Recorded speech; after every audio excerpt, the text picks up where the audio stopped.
Hi guys, welcome back to my channel. So for today's video guys, I'm gonna share with you how to fill out the form I-485 for my Keto, because one of my subscriber, he's asking to share how to fill out the form I-485 for the Keto. So hi young hothead, hopefully this video can help you what you need.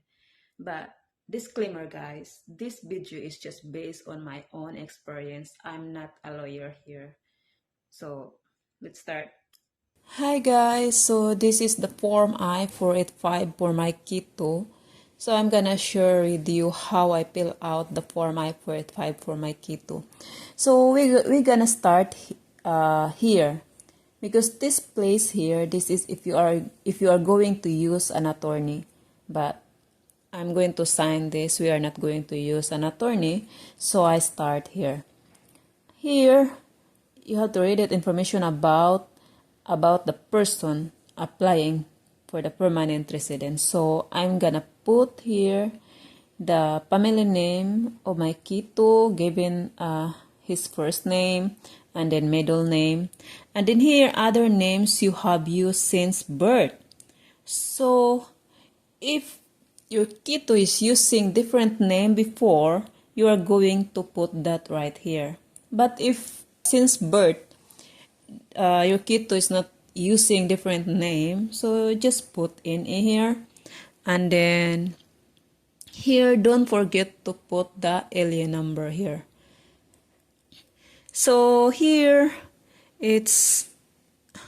I put NA because it's like if like using different kinds of name. And then here, date of birth, my Keto date of birth, and then here male, and then city or town, so his birthday place. Okay, page 2, country of birth, and then country of citizenship or nationality. So I put Philippines here, and then put the alien number here. And then here, USCIS online account number. If you have already online account number, you can put it here. But if you don't have, just put it in A.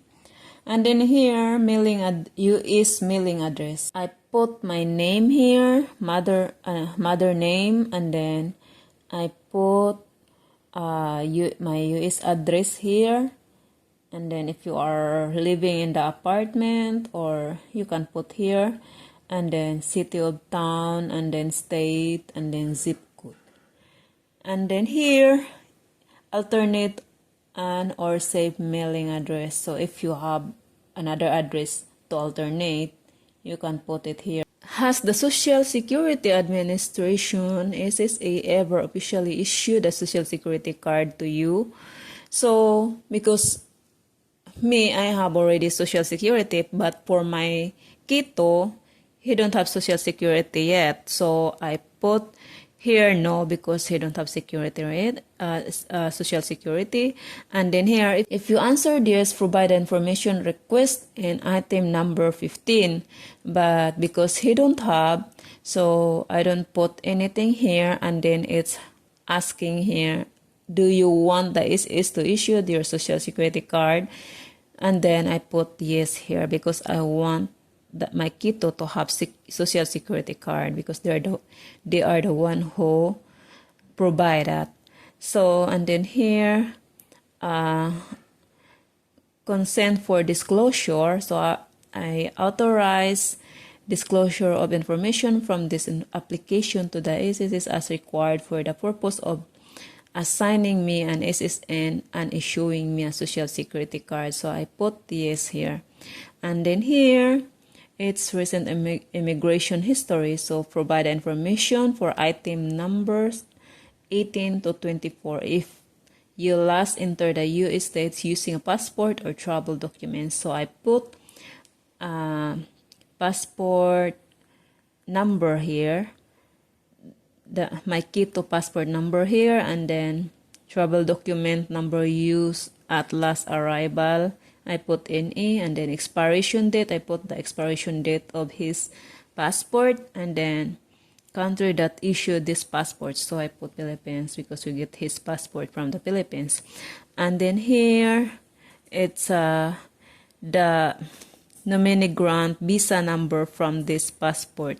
So if you can see from your visa, there is a number there. You are going to put that here, the visa number.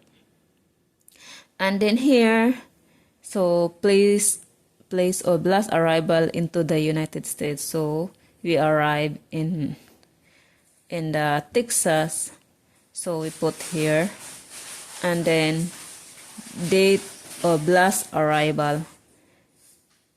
So this is the date we arrive.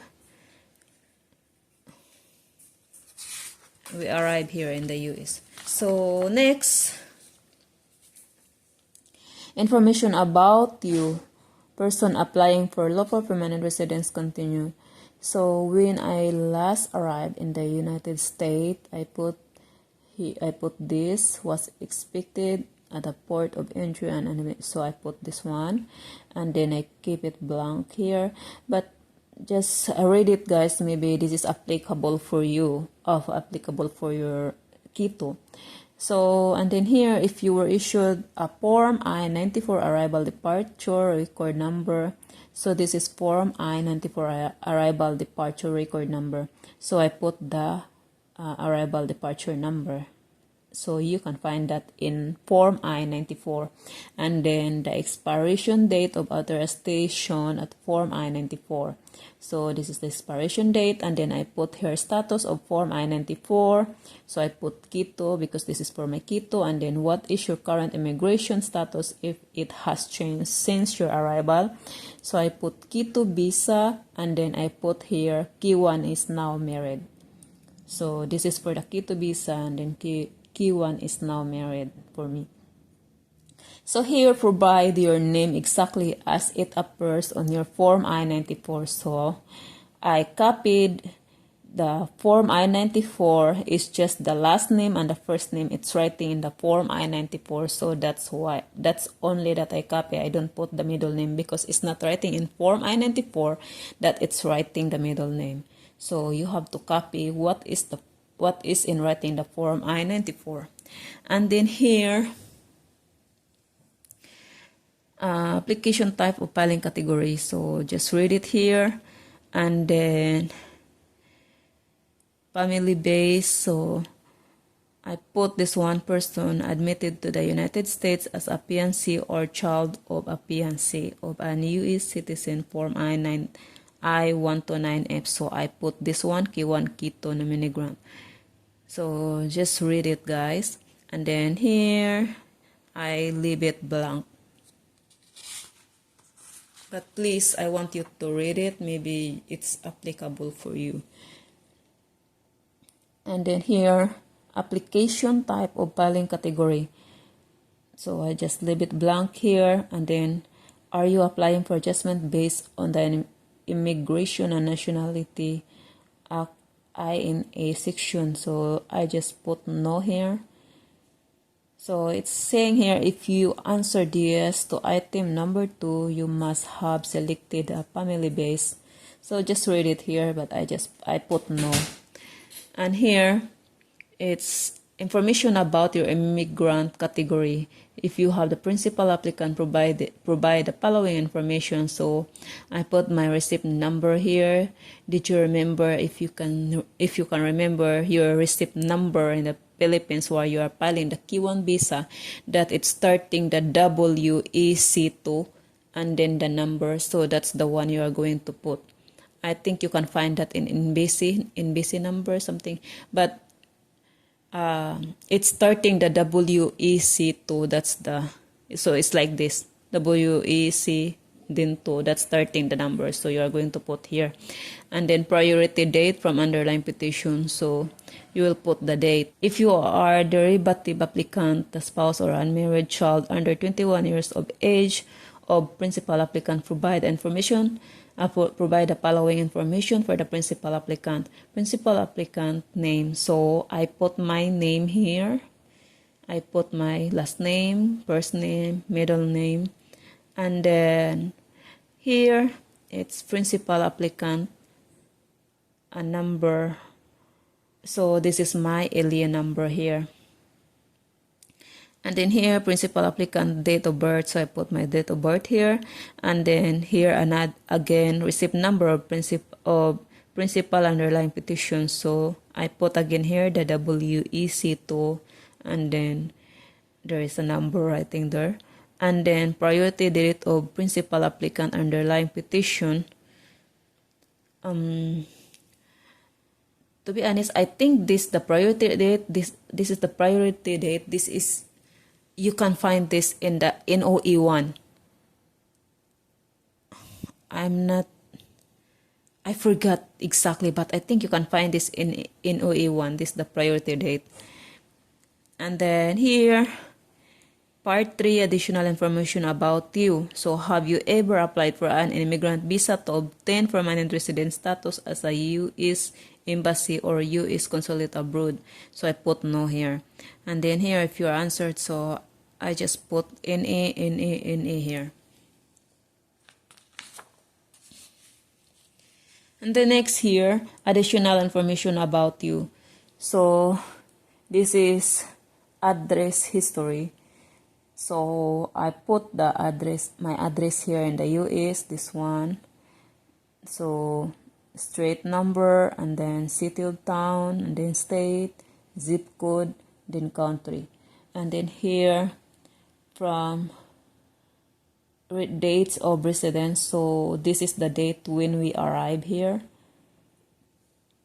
And then I put present here.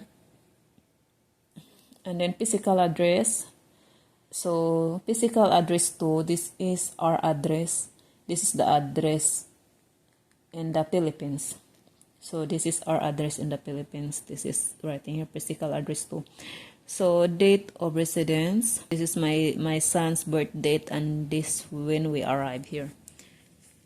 And then here, provide your most recent address outside the United States. So I just put NA here, NA, and then here NA. So most of the time it's blank.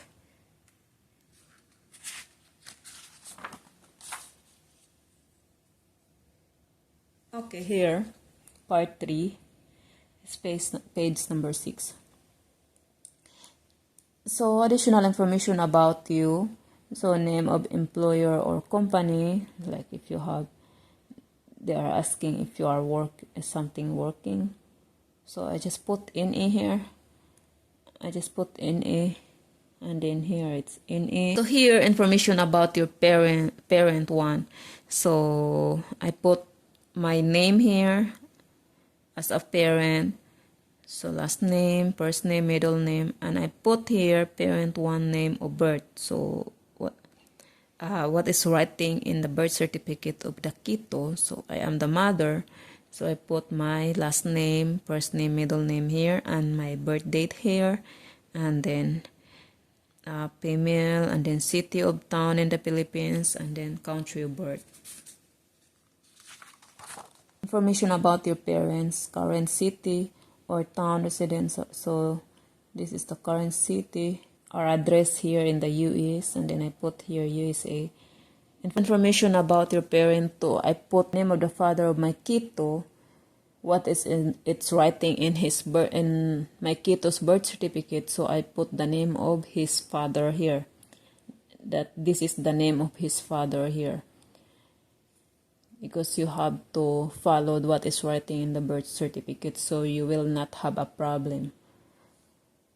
And then here I put NA, and then because it's asking here parents name and the parents name of the father, so I don't know about that, so I put NA here, NA, and then date of birth, the father, and then male, and then his town, and then country, and then current city or town. So I put unknown here because I don't know about that. And then information about your marital history. So what is your current marital status? So I put single, And then it's here, if you are married, is your spouse a current member of the U.S. Armed Force or U.S. Coast Guard? I put NA here. And then here, how many times have you been married? So I put 0. Information about your current marriage, including if you are legal separated. So I put NA here, NA. So NA.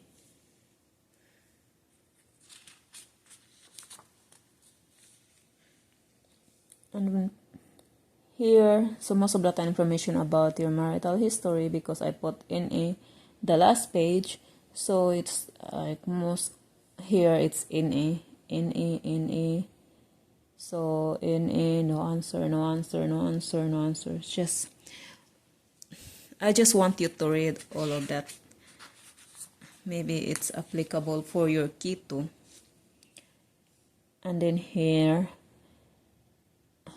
information about your children. So your current legal name, I put NA, NA. Here, biographic information. So I put here not Hispanic or Latino. And then here, race, select all applicable boxes. So I put Asian. And then height, I put 5. And then inches, I put 4. Something like that. And then weight, then pounds. So, and then here, eyes color, I put brown. And then hair color, I put black. And then here, I put NA most of the time. So,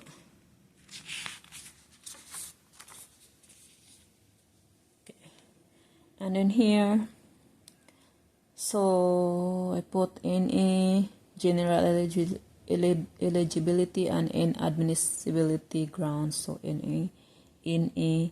And then here, answer item number 1486B. Choose the answer that you think is correct. If you answered yes to any question, or if you answered no but are unsure of your answer, provide an explanation of the events and circumstances in the space provided in part 14. Additional information.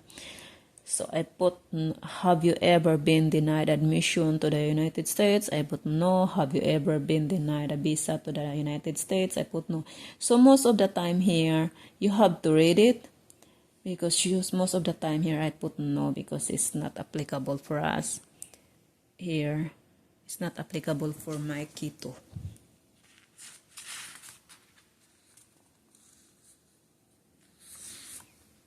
And then here also, you have to read it all and then answer it.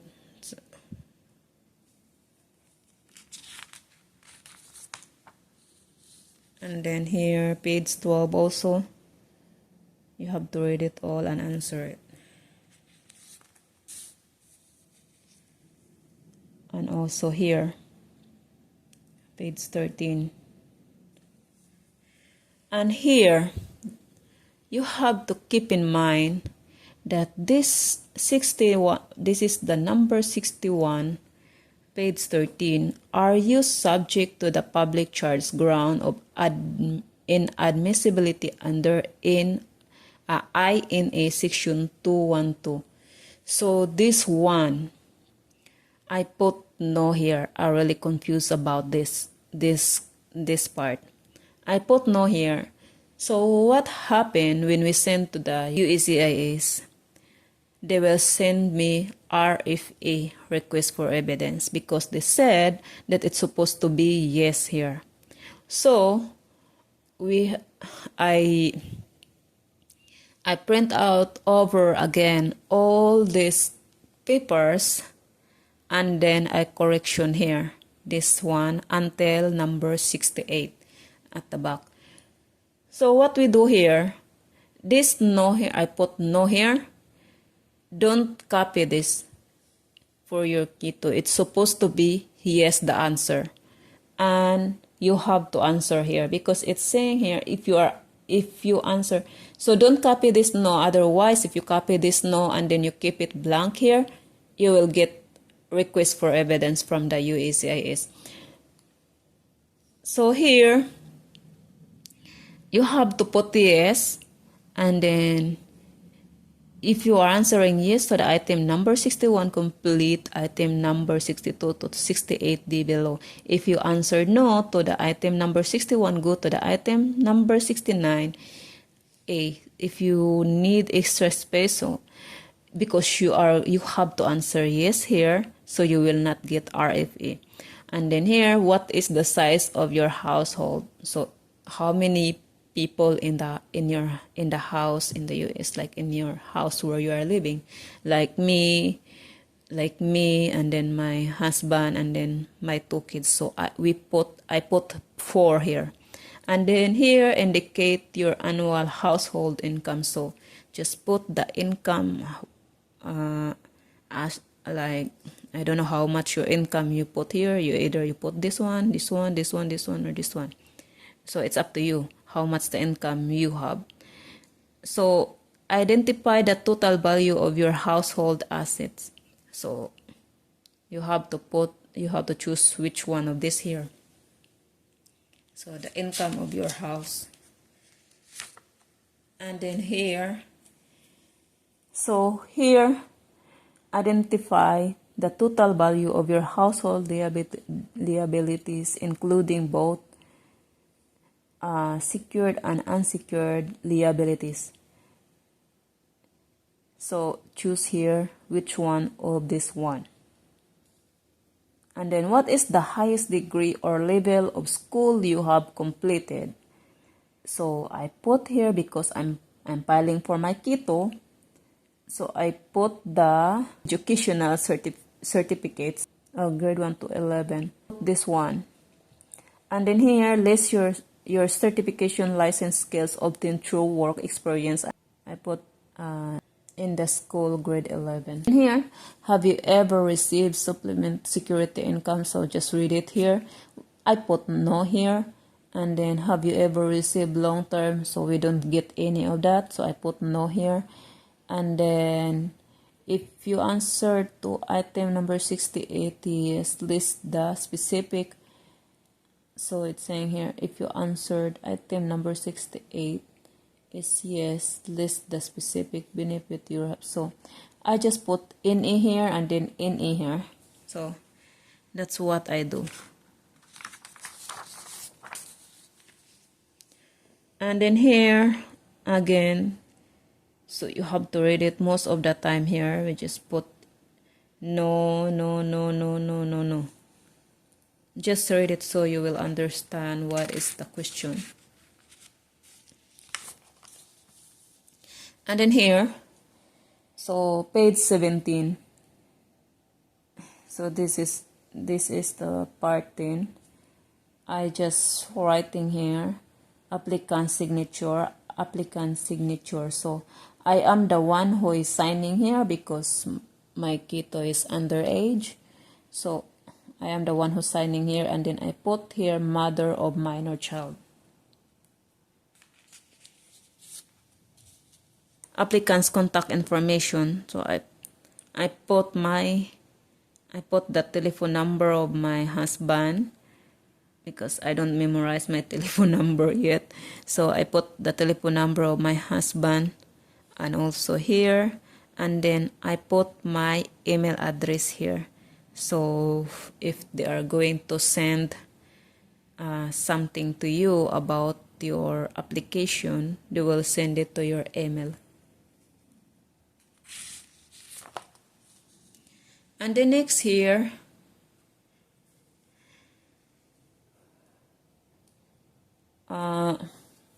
it's asking here preparer's full name. So I put my name here because I am the one who is preparing the papers for my KITO. So I put here preparer's business organization. So I just put mother of minor applicant.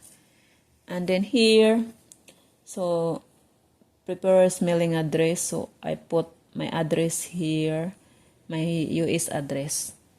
So street number, city of town, zip code, USA. And then preparer's contact information. So I put my husband's number here, preferred mobile telephone number, and then my email address here, and then prepare statement. So I just put this. I am not an attorney or accredited representative, so I put that one. And then here, page 19, so I just keep it blank. I don't need, so it's blank. So before I forget, guys, don't forget to put every page of the LEA number. So every top of the paper, you have to put the LEA number. Don't forget that. It's very important. That's all, guys, and thank you for watching. And please, please, please don't forget to subscribe my channel and share it to your friends. Thank you so much. Bye.